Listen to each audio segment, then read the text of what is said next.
season. You're not really excited about it.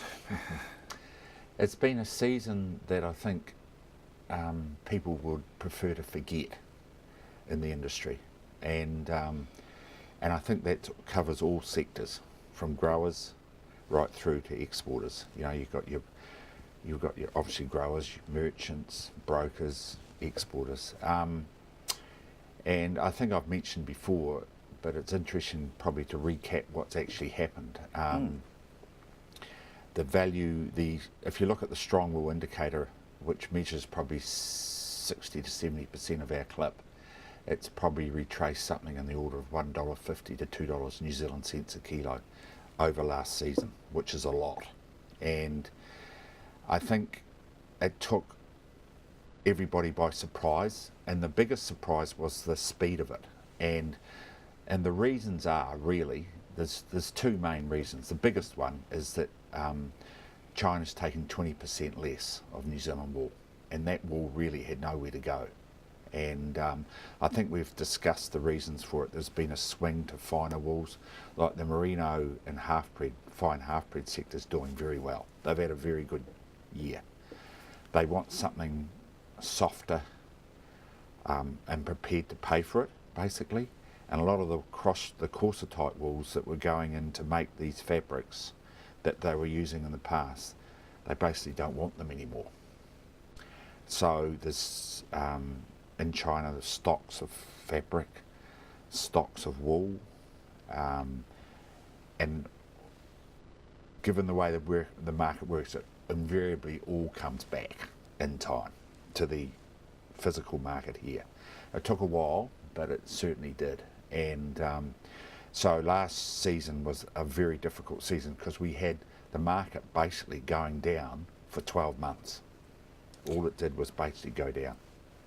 And that makes things, from a business perspective, difficult because you have certain issues to deal with. But obviously the farmer, you know, has had a rough time as well. So anyway, we've just started a new season from July 1, and I think there's signs out there that it's not a price. The price has come down a lot, as I said. But it's not price, it's demand. That's the issue, obviously, that we've had.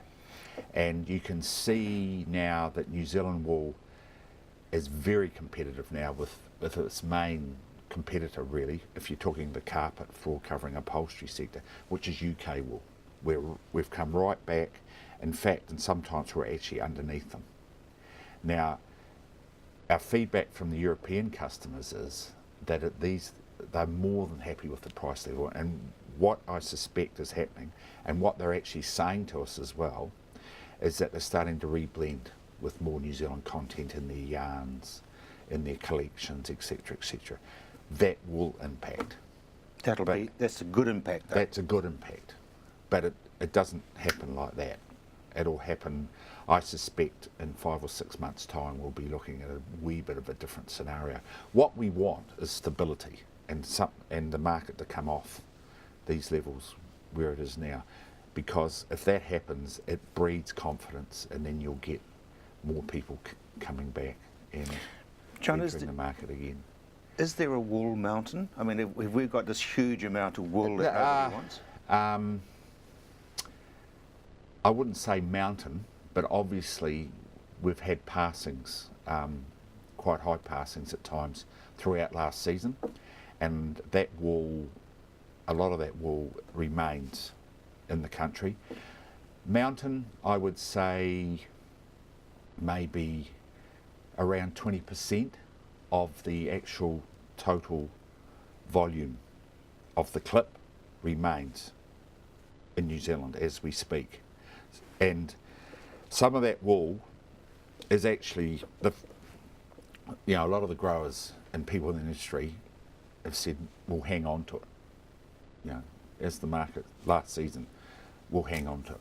And they can probably afford to, really, because wool's not what it used to be as far as a percentage of their income and all the rest of it. So a lot of them have held on to it. But some now, in the last few months, have actually started putting it back onto the market, which hasn't helped either. right? So, but this season has actually, the first two sales have held up reasonably well.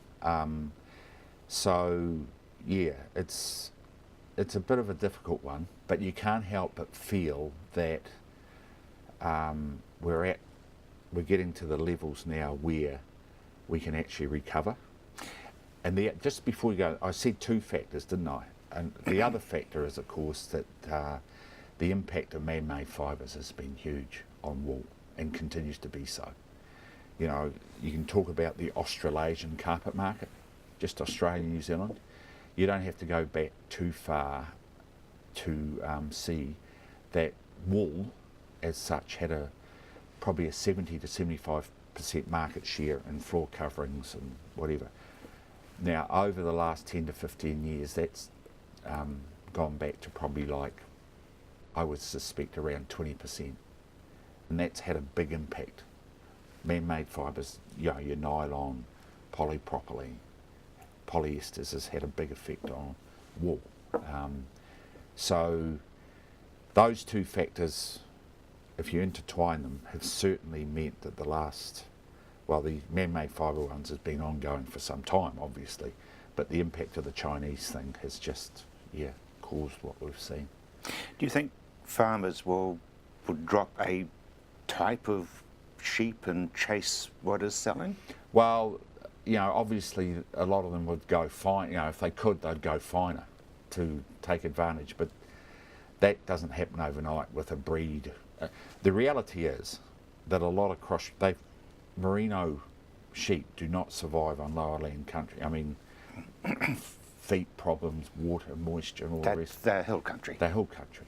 And so, thank goodness meat has held up there as far as income's concerned. Beef's been good.